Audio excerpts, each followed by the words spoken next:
자, 우리 요약지문자 101페이지입니다. 101페이지. 자, 101페이지. 부동산 평가에서 이제 3방식, 뭐 동산도 그렇지만 일단 부동산은 워낙 큰 금액이니까 평가의 중심이 더 크겠죠. 자, 그럼 부동산에서 우리 3방식이라 하면 크게 시장 가면 세 가지가 있습니다. 시장에 가면, 마켓에 가면 세 가지가 나오는데 그 중에서 첫 번째 예를 들어서 원가 방식, 이렇게 공급 곡선, 우리 공급 곡선, 공급 원가 비용 같은 말이다 이랬죠. 자, 이걸 영어로 쓰면 이제 원가를 코스트 이렇게 부르기도 하죠. 코스트. 우리 일상에서도 많이 씁니다. 우리 역시 학교에서도 마찬가지 코스트라는 말은 많이 쓰죠. 코스트. 원가 방식으로 건물은 건축 원가가 객관적으로 분명해집니다. 그래서 원가를 원칙으로, 다른 방식은 예외적 방법 이렇게 부르고, 그 다음에 이제 수요 곡선, 우하향 수요. 자, 수요는 부동산 사는 사람 입장에서는 가치가 있으니까 샀겠죠. 그래서 수요는 수익이 있으니까 샀다. 수익 방식. 또는 이제 영어로 쓰면 밸류, 가치가 있으니까 샀죠. 이렇게 밸류. 이건 뭐 수익성 부동산, 뭐 옵셀, 상가 등 좋고, 또 영업권 가는 영업권 이런 것도 영업을 해야 수익이 생기니까 영업권 가치 평가.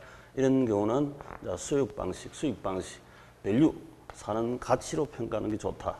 그 다음에 시장에서 둘이 만나서, 사고 팔고 둘이 만나서 결정하는 시장 가격, 시세, 시장 가격, 그죠? 그건 이제 시장 가격을 영어로 프라이스를 한다 이랬습니다.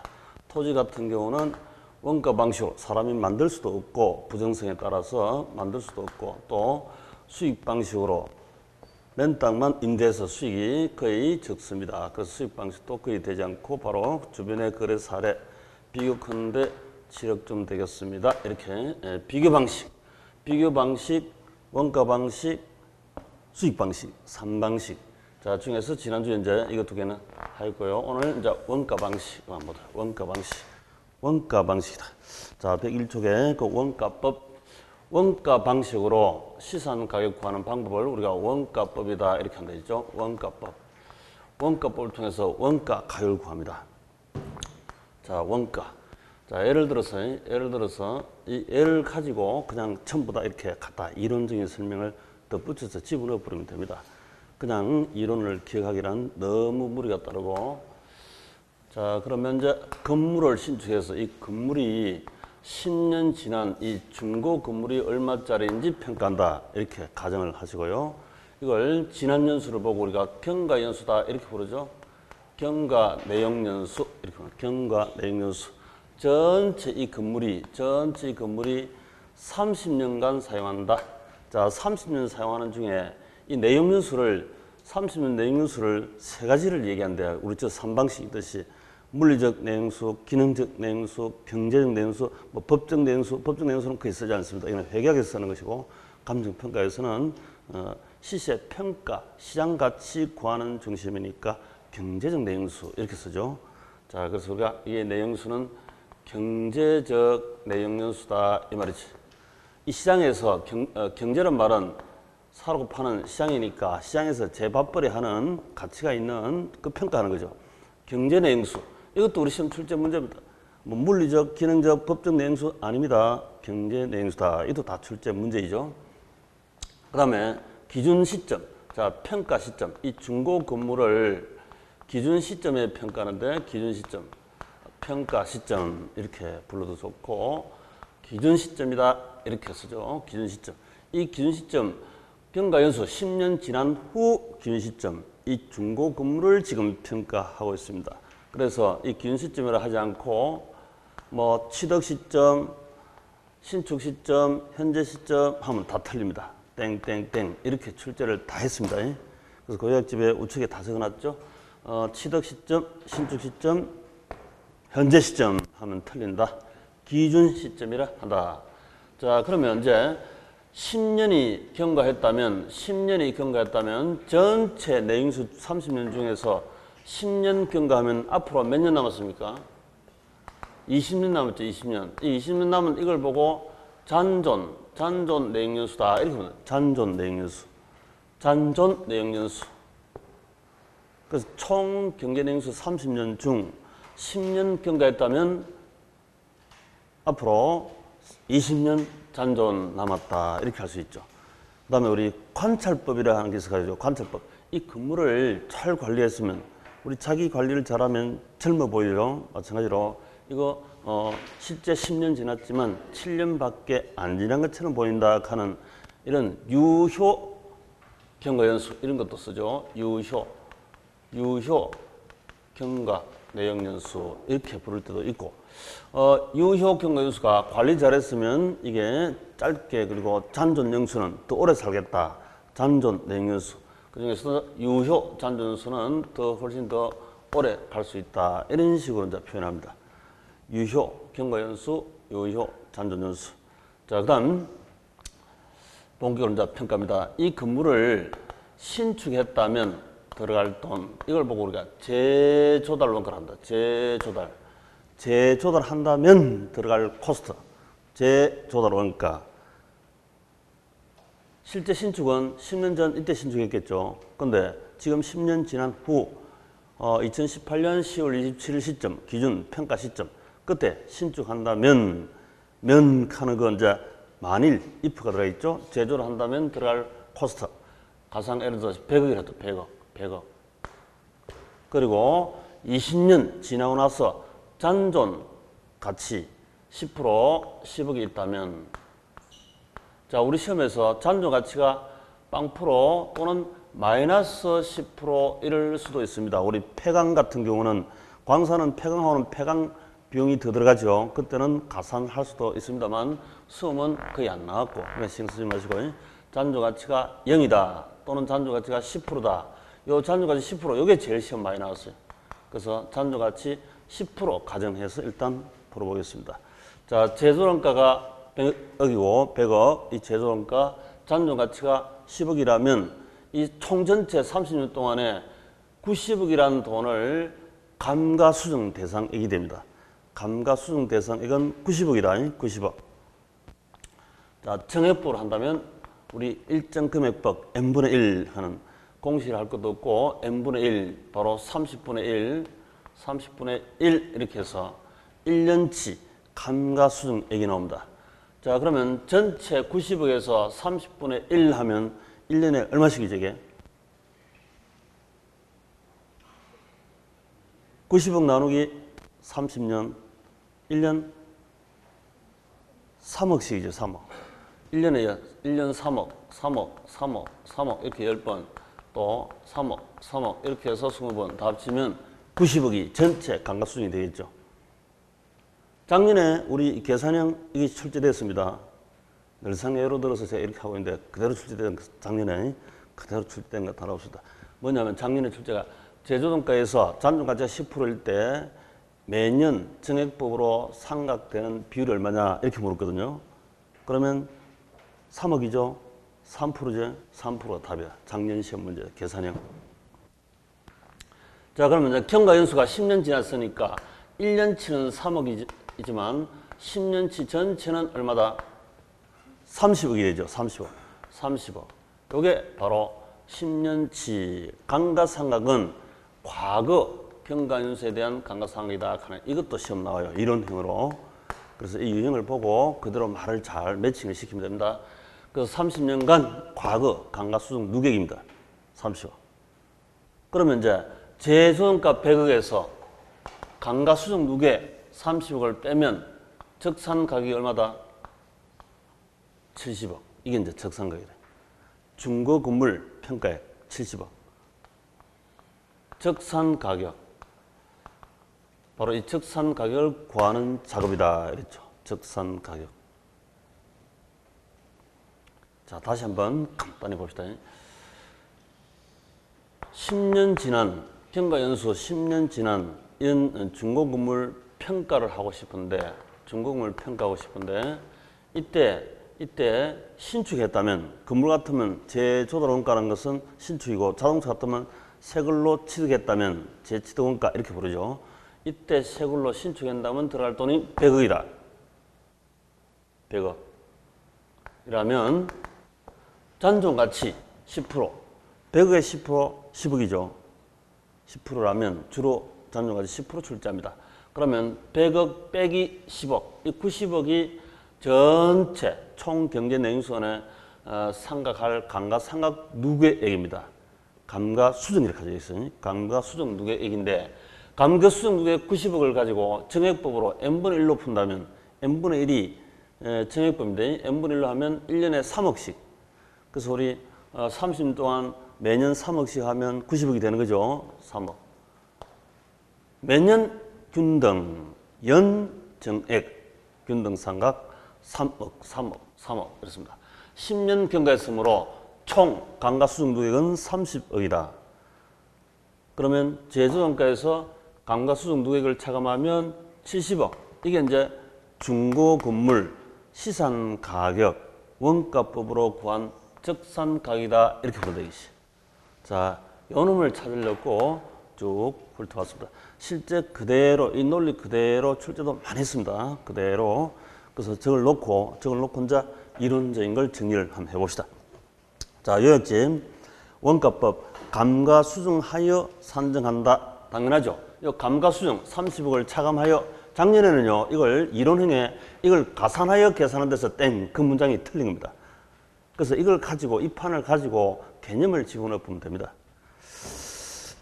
그 다음, 종류, 기준 시점, 기준 평가 시점, 2018년 10월 27일 시점, 재생산, 건물 같으면 재신축한다면 들어갈 돈, 또는 재취득은 자동차, 건설기계, 선박, 항공기 이런 경우는 재취득한다면, 새 걸로 재취득한다면 들어갈 돈, 이게 바로 재조달원가 개념이고, 이 기준 시점은 취득 시점이 아니죠. 취득 시점이다. 그래서 틀린 게 찍으라. 이렇게 출제도 했고요. 또 신축 시점 이것도 아닙니다. 현재 시점 이것도 아니다. 이면지 아니다. 그렇게 그대로 다 시험 출제한 거고요. 또 계속 출제를 하고 있습니다. 그다음 이 제조원가 종류가 두 가지가 있는데 이 제조원가의 종류가 두 가지가 있는데 두 가지. 복제원가, 대체원가다 하는 두 가지가 있습니다. 복제원가, 대체원가. 복제, 대체. 자, 복제, 대체. 이게 우리 시험 출제 제일 많이 하는 용어이고 일본 말로는 복조원가다 이렇게 부르기도 하고 또 재생산 비용 이렇게도 부르는데 그런 같은 뜻이 있구나 하는 정도 헌재만 남겨주시고 대체원가 이걸 제일 많이 출제를 하고요. 대치, 일본 말로는 대치를 갑니다. 대치원가 이렇게 출제하기도 한다. 그래서 옛날에 일본에 건너가서 배워오신 학자분들은 약 한 지금 현재 한 5% 정도 출제 들어가는데 5% 정도는 복조, 대치 이렇게도 출제합니다. 그렇게 하더라도 이런 뜻이다 하는 걸 빨리 캐치하면 되죠. 복제, 대체원가 가장 많이 쓰는 용어 두 가지가 있는데 최신 건물은 최근 건물은 복제하면 돼요. 복제. 오래된 건물은 복제 못합니다. 최신 건물은 복제가 됩니다. 복제한다 이 말은 동일한 자재로, 동일한 공법으로, 동일한 물건을 만들어낸다 이렇게 합니다. 자, 이 건물이 예를 들어서 우리가 1988년도부터 우리가 내진 설계천 건축부에 등록했죠. 1988년 이때 청등했는데요. 그 이후에 건축한 아파트라든지 이 내진 설계가 돼 있잖아요. 근데 그 이전 오래된 만약에 1958년도에 건축한 건물 같으면 이 내진 설계 구조 안 되겠죠. 오래된 건물이다.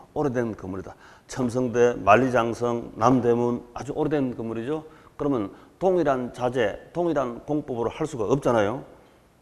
그래서 유용성이 같은 다른 걸로 대체할 때 대체란 말은 대신 다른 걸로 바꾼다는 뜻이니까 동일한 유용성, 효용, 만족도가 동일한 것으로 대체 자재, 대체 기법으로 건축할 때 들어간 코스트, 그걸 대체원가라고 합니다.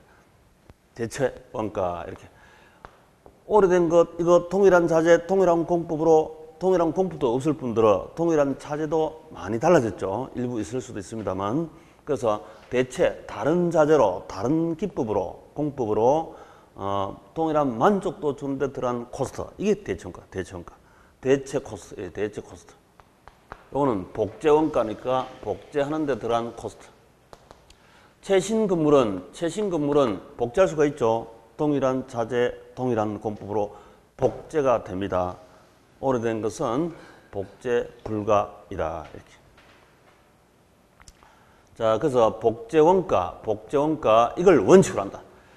이 원칙, 최신 건물 복제 원가 이게 제조달 원가가 원칙인데 오래된 남대문 등 이런 경우는 예외로 대체할 수밖에 없다. 대체 원가입니다. 그런데 동일한 만족도란 말은 이거 이론적이다라고 이게 설명할 수 있는데요. 왜냐하면 우리 재화 서비스는 사람이 이용 가치가 있을 때 그걸 가치가 있는 거 아닙니까? 그러니까 사람의 유용성은 같은데 대체 원가니까 논리적이지, 이론적이지. 모든 재화 서비스는 사람의 유용성, 효용으로 평가하는 게 맞겠죠. 원칙은. 물건은. 그래서 동일한 만족도 측면, 복제 원가, 대체 원가. 근데 최신 건물하고 오래된 건물하고 차이가, 오래된 건물은 기능적 감가가 됐겠습니까? 기능적 감가가 안 됐겠습니까? 기능적 감가가 되겠죠. 자, 그 우리 예로 시험도 많이 나왔습니다. 자, 여기 파트 말고도 기능적 감가다 이렇게 해서 자, 시험 많이 나왔죠. 자, 한번 봅시다. 지난 출제한 걸로 1985년도 건축한 아파트로서 방은 3개인데요. 화장실은 1개밖에 없습니다.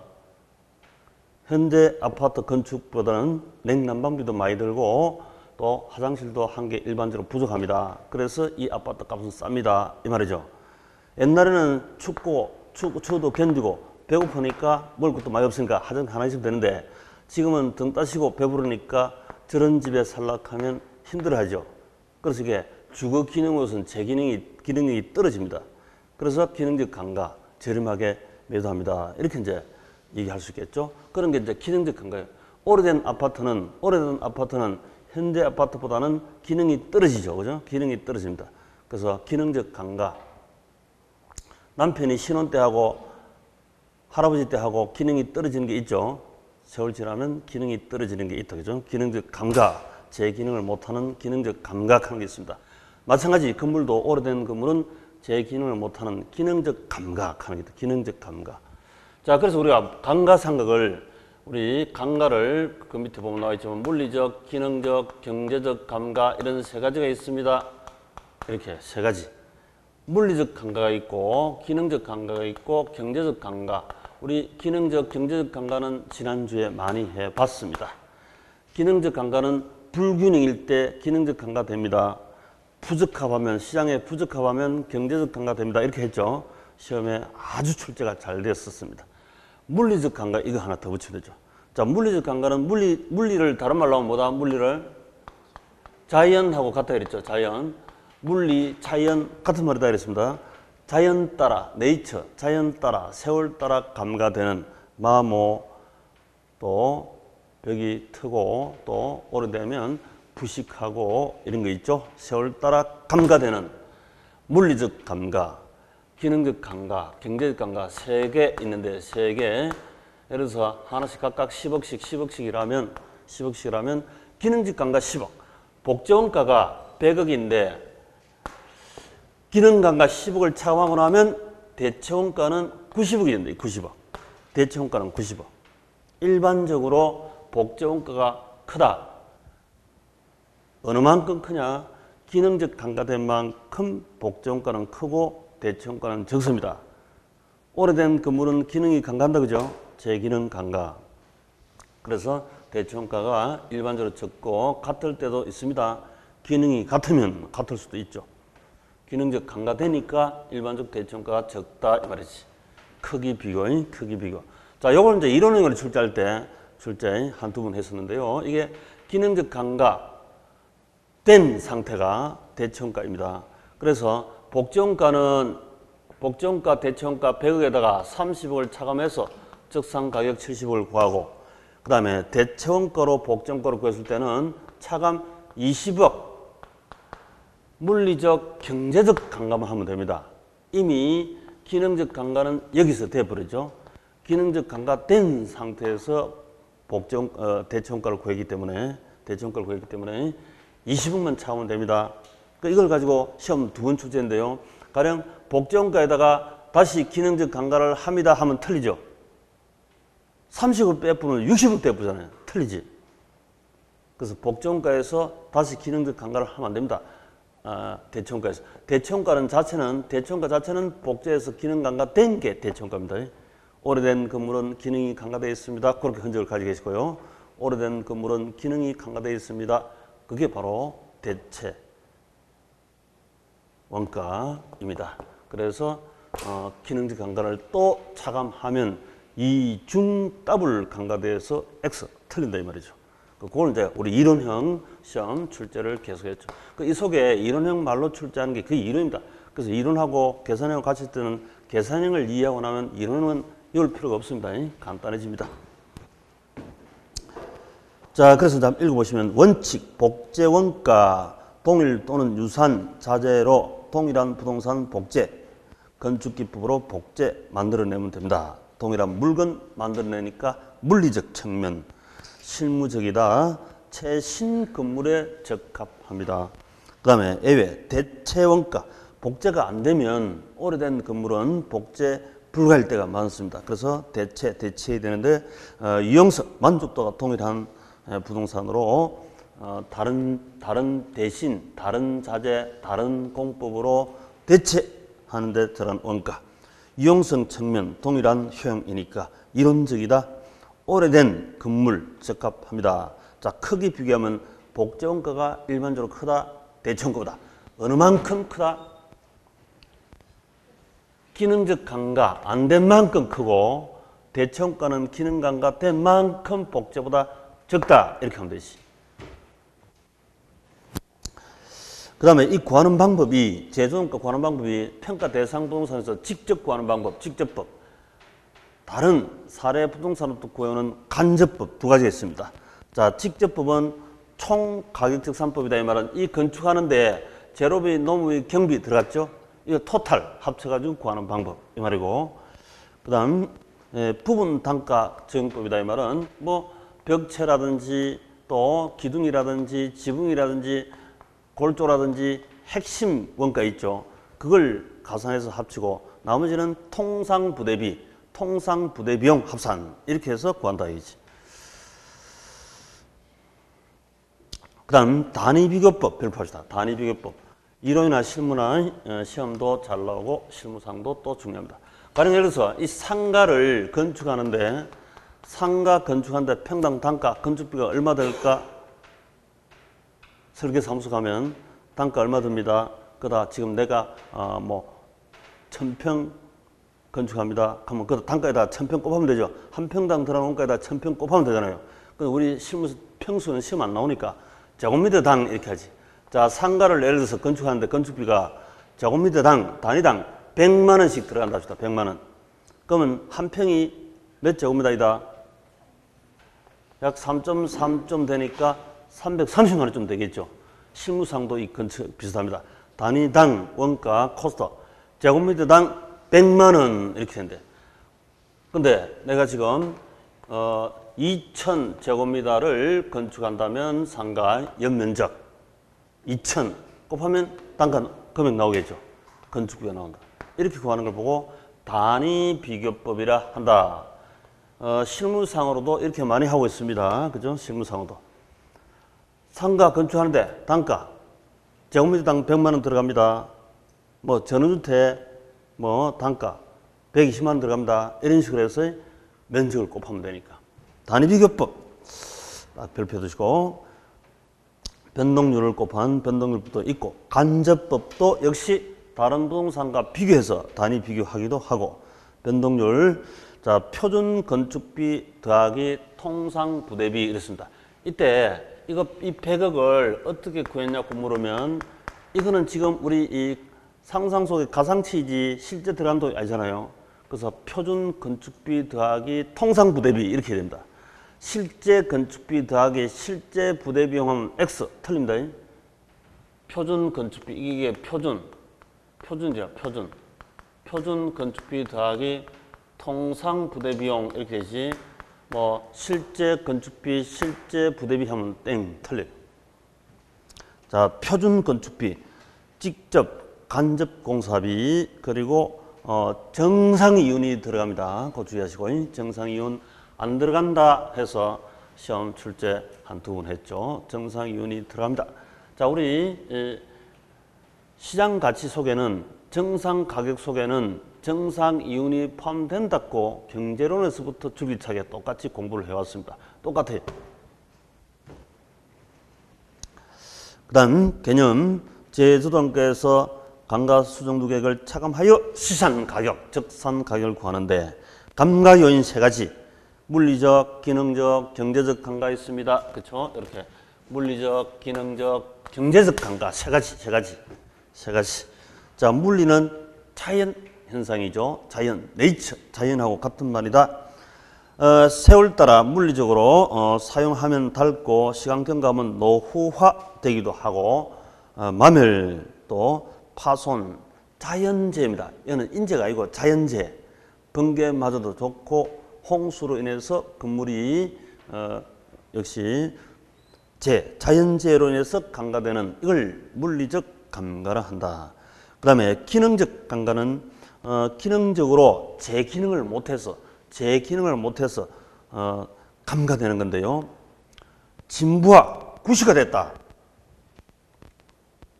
우리 연세 드신 분들이 공대에서 공부를 주로 하시는데 합격하시고 나서 대체로 뭐 블로그를 만든다든지 PC를 조금 아시는 게 좋겠죠.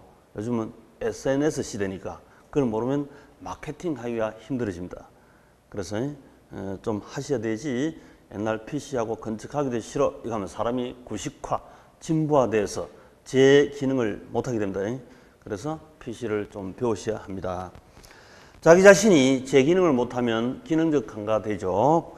건물도 오래된 건물은 88년도 이전 내진 설계 안 된 것은 진부화, 구식화된 그겠죠. 내진 설계가 없으니까.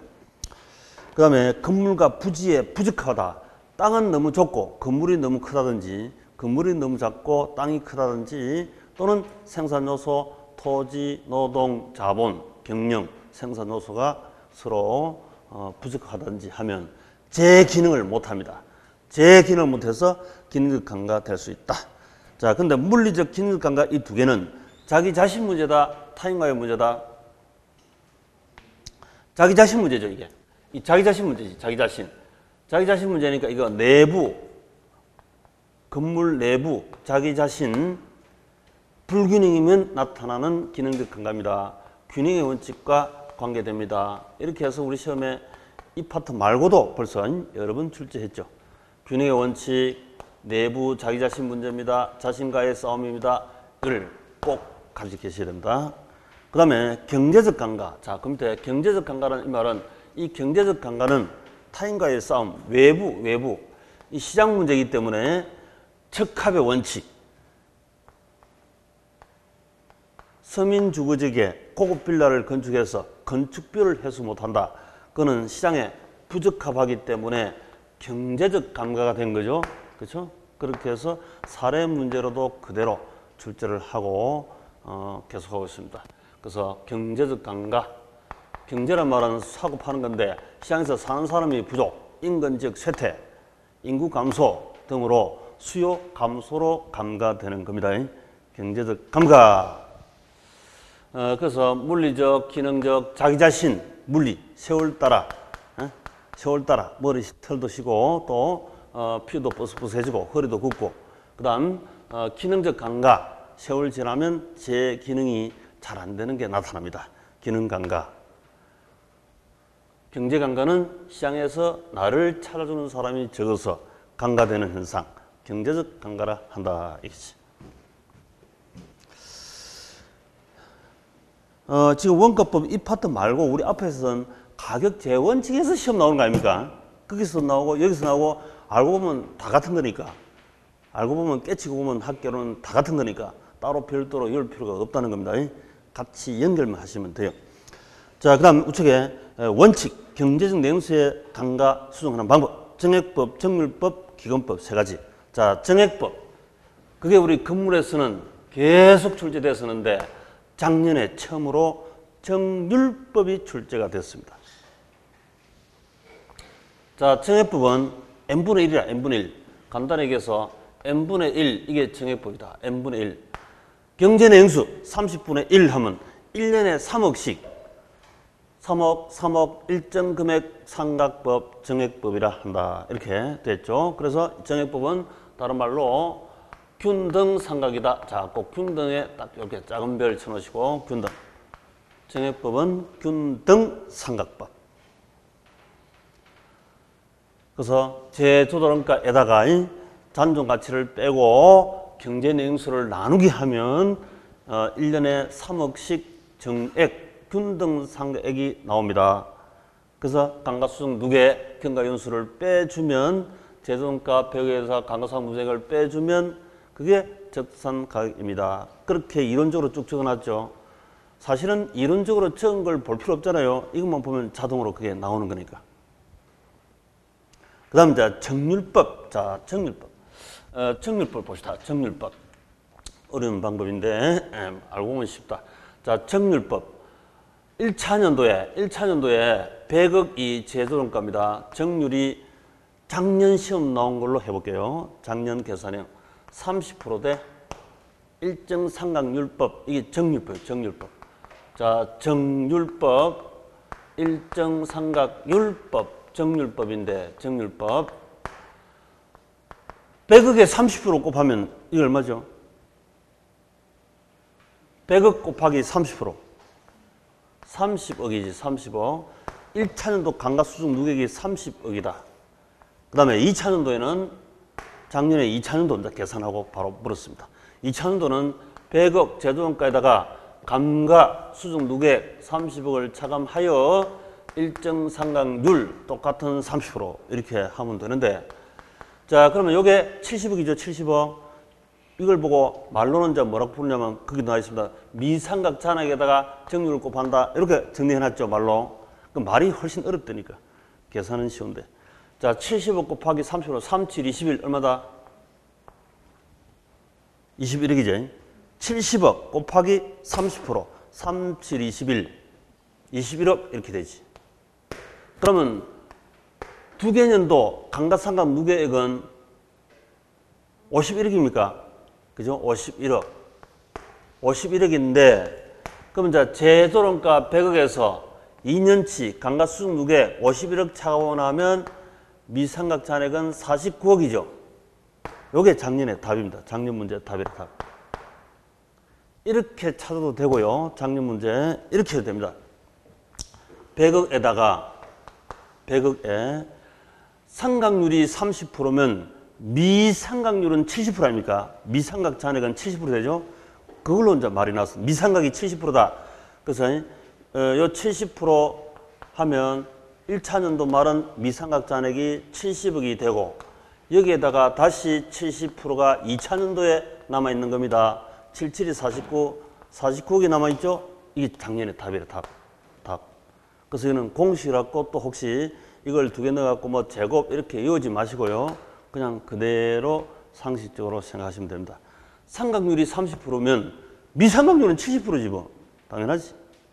상각률이 30%면 미상각률은 70% 아닙니까? 그 남아있는 거 70%. 그 70%에 70%. 49억이 남아있습니다. 이게 답이라. 그 작년 시험 계산은 정확하게 하면 이게 1억이래요. 100억이 아니고요. 1억. 1억이면 이거 얼마입니까? 1억에 70%면 7천만 원이지. 7천만 원 70% 같으면 얼마다?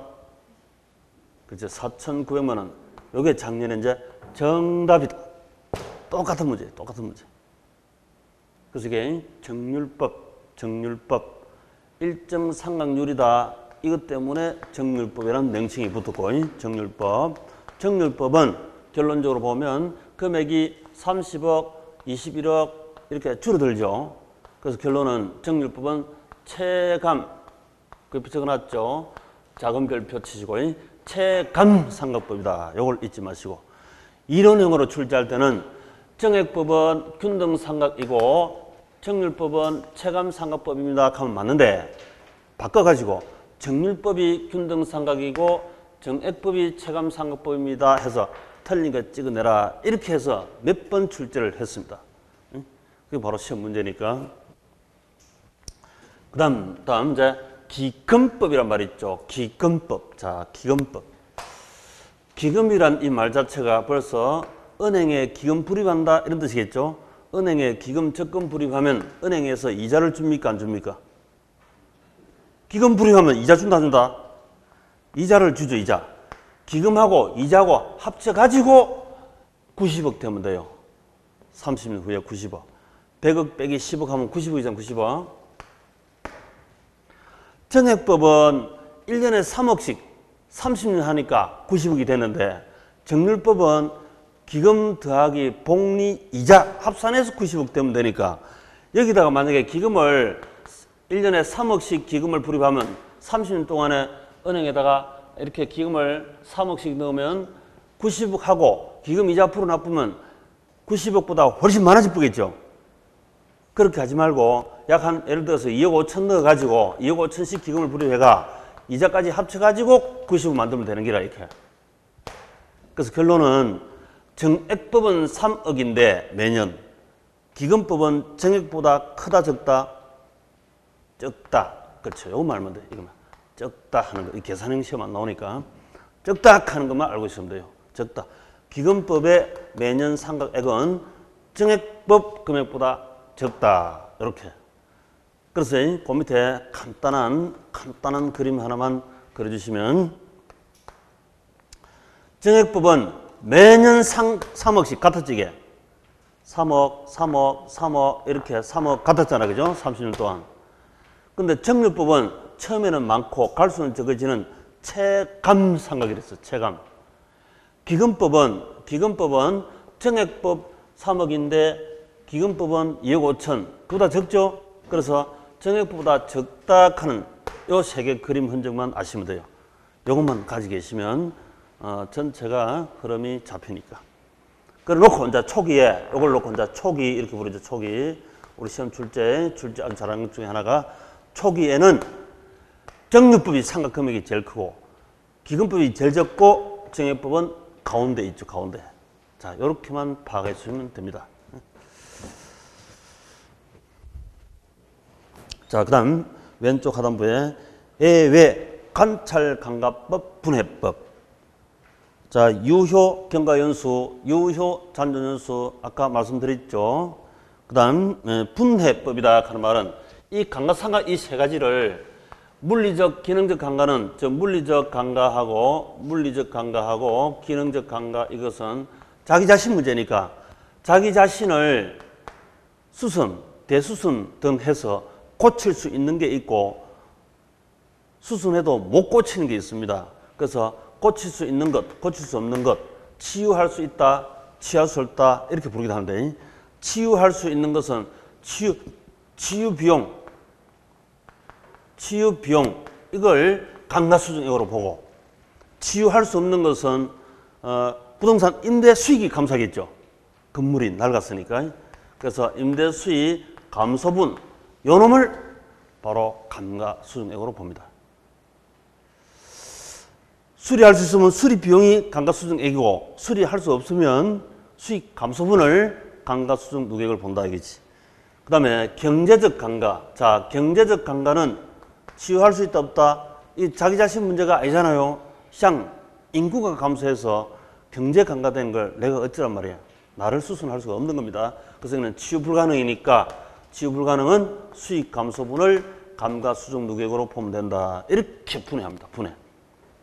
자, 그래서 감가 수정 금액을 구할 때 분해법은 물리적, 기능적, 경제적, 물리적, 기능적, 경제적, 물리적, 기능적은 자기 자신 내부 문제이고 그 다음에 경제 감가는 외부 적합성 원칙과 문제 관련된다. 경제적 감가. 그것도 시험 아주 잘 나오니까 잘 해두시고 지난주 우리 수익 부동산 평가의 재원칙 할 때도 이미 봤습니다만은 여기서도 또 나오잖아요. 분해해가지고 보니까 자기 자신을 수술해서 나술 수 있는 거 수술해도 못 나수는 게 있죠. 사람도 마찬가지입니다. 수술해서 나술 수 있는 건 수술 비용을 감가비로 보고 수술해도 못 나수는 것은 수익 감소, 감퇴분을 감가수증액을 본다 이 말이지. 경제 감가는 그 시장 지역에 나를 찾는 사람이 적어져서 경제 감가된 거니까 자신을 치유할 수 있는 건 아닙니다.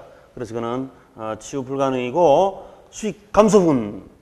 그래서 이걸 합쳐가 감가수정 누계고로 본다 이 말이지. 자, 시험 뭐 계속 출제됐던 거고요. 앞으로도 나왔다 하면 이 속에서 계속 출제됩니다. 다른 건 할 필요 없어요. 자, 그다음 맨 끝자락에 감가수정의 비교. 자, 앞에 있는 평가의 감가수정, 이게 우리 감력평가론입니다. 뒤에 있는 것은 회계학이고, 회계학은 우리 이 회계사, 세무사 공부, 감정평가사 공부하신 분은 제가 얘기 안 해도 잘 아실 테고, 공부 혹시 안 하셨던 분, 회계원리 공부 안 하신 분은 제가 언급을 해도 띵 받칩니다. 그래서 안 봐도 돼요, 안 봐도. 앞에 있는 감정평가 그걸 분명히 별표 치는 걸 분명하시면 자동으로 차이가 드러나니까. 자, 목적은 감정평가 감가수정은 적산가격 기준 시점에 10월 27일 시점에 적산가격을 구한다. 기준은 제조정가로 스타트 출발하죠. 이때 제조정가는 기준 시점 제조정이지 신축 시점, 취득 시점, 현재 시점이 아니죠. 그죠? 그거 주의하시고. 그 다음에 내용연수, 경제 내용수를 쓰지. 왜냐하면 우리가 이거 구하는 이유는 결국 시장가치 구하는 거 아닙니까? 시장가치. 시장가치란 말 자체가 시장을 전제로 하고 두기 때문에, 시장을 전제로 하기 때문에 경제, 사고 파는 경제 시장, 거기 벗어나면 안 되죠. 그래서 경제 내용수를 씁니다. 그래서 회계에서는 이걸 쓰면 안 되고, 특정 기업체에서 매년 말 이렇게 평가할 이유가 없거든요. 감정평가 비용 들어가지고. 계속 어차피 사는 기업이니까. 그렇지만 부동산은 그때 필요성에 따라서 시세평가 필요합니다. 시장에서 거래하고 담보대출 등. 그 다음에 물리적, 기능적, 경제적 감가, 경제 감가가 있습니다. 중요하죠, 경제 감가. 그 다음 적용 방법은 현존 물건만 시세평가할 수 있는 거지 없는 물건을 시세평가할 수가 없잖아요. 그 다음 관찰 감가법도 인정한다. 감정평가사가 관심법을 배워가 척 보고 얼마다 이렇게 한대요. 그러면 네 생각이지 주관적이다 하는 단점이 나타나고, 또 관찰을 할 수 없는 벽체 속에 있는, 뼈다구 속에 있는 이걸 모르지, 그죠? 골다골증이 있는지 뭐인지 모르잖아요. 그래서 관찰할 수 없는 것을 구할 수 없다 하는 단점, 네 생각이지 주관적이라 하는 단점, 이런 단점이 있을 수밖에 없다. 관찰 감가법. 이 관찰 감가에서 유효 경과연수, 유효 잔존연수 거기에 활용한다. 이런 흔적만 남겨주시면 됩니다. 그 다음에 토지에도 감가 수정이 됩니다. 당연하죠. A라는 땅 옆에, 내 땅 옆에 방패장이 들어오거나 쓰레기 매립장이 들어오면 땅값 올라간다 내려간다. 남쪽 땅 옆에 북한 핵이 버젓이 있으면 땅값 올라간다 내려간다. 이게 바로 코리안 디스카운트 아닙니까? 내려가지. 내 땅 옆에 핵이 있으면, 방패장이 있으면, 쓰레기 매립장이 있으면 당연히 땅값 떨어지죠. 이렇게 떨어지지. 그래서 이 땅값 떨어지는 것은 시세가 감소해서 떨어지는 건 경제적 감가고, 이 땅 자기 자신이 세월 지나서 제 기능을 못한다라고 한다면 기능적 감가 이렇게 되는 거지. 근데 땅은 기능, 물리 감가 별로 그렇게 많이 쓰질 않습니다. 건물이 물리 기능 감가가 잘 되죠. 그렇죠? 우리 전체 보면 건물하고 토지하고, 이 건물은 감가가 되죠. 감가. 토지는 영원히 가잖아요. 영원히. 그래서 건물의 물리적, 기능적, 경제 감가라는 용어를 즐겨 쓰고, 토지는 즐겨 쓰지는 못하고 특별한 경우에 예외적으로 경제적 감가도 될 수 있습니다 등 이런 말을 쓸 뿐이지. 그래서 토지도 적용 가능하다 하는 흔적만 남겨두시고, 자, 넘기시가 우리 기출문제. 자, 103페이지 기출문제. 저 위에 원가법은 기준 시점에서 꼭 가격을 기준으로 바꾸고, 원가법은 기준 시점에서, 옛날 법은 가격 시점이었습니다. 법이 바뀌었죠. 기준 시점은 평가 대상 물건의 제조단원가에서 100억에서 감가수정 30억을 차감하여 대상 물건 가격을 산정하는 방법을 말한다. 맞겠죠? 가격, 시산 가격 맞습니다. 그 다음 감가수정을 할 때는 내용연수 표준으로 한 정액법, 정률법, 기금법 중에서 대상 물건 적절한 방법을 따라야 함을 원칙으로 한다. 건물은 주로 정액법, 차량, 기계장비, 선박, 항공기 등은 정률법. 왜냐하면 새 차는 공온도가 높고 헌 차는 공온도가 낮죠. 그래서 정률법으로 체감상각법 이렇게 체감상각법 하는 것이 수익과 그 대응하는 감값이 매칭이 잘 되고 건물은 현건물이나 세건물이나 임대료가 비슷하니까 정액법으로 하면 되고 또 재투자하게 되면 기금법으로 기금 이자가 수익이 나오니까 재투자할 때는 기금법으로 하면 되고 이렇습니다. 자, 그걸 세부적으로 나누면 그렇죠. 이건 이제 선박 항공기는 어느 게 좋다? 정률법인 체감상각법. 그 다음에 건물은 정액법. 그래서 작년에도 우리 부동산은 건물이 중심이니까 이것만 계속 시험 나왔다고요. 계산형에. 작년에 정률법이 처음 나왔는데 작년에 어떻게 나왔냐면 이 건물은 건물인데 설비가 많은 건물로서 기계 설비나 유사한 건물이다 해서 정률법을 출제했습니다. 그러니까 기계 설비처럼 되어 있는 건물이다 이 말이죠. 그렇게 전제를 하고 정률법을 작년에 출제했고요. 그 다음에 이제 이거 정액법, 정률법은 재투자 안 해요. 중간중간 이 100억짜리 건물을 1년 상각이 3억이다 하면 3억을 자본 회수해가지고 감가상각은 자본 회수를 했죠. 1년 지나면 97억밖에 안 남으니까 3억이 투자 자본을 회수한 거지 감가수정은. 이걸 가지고 장독에 넣어놓거나 장판 밑에 넣어놓고 재투자 안 하는 거고 기금법은 저 3억을 은행에다가 재투자합니다. 은행에 재투자하면 투자 이익이 붙죠. 복리 이자가 붙는 거. 그래서 투자한다 하면 기금법이고 투자 안 한다 하면 정액법, 정률법. 좀 깊이 나오면 그렇게 나올 수도 있겠습니다. 그 정도만 해서 일단 멈추면 됩니다. 그래서 우리 내용수는 이 세 가지 방법이 다 있었죠. 정액법, 정률법, 기금법 세 가지 다 있었습니다. 자, 됐습니다.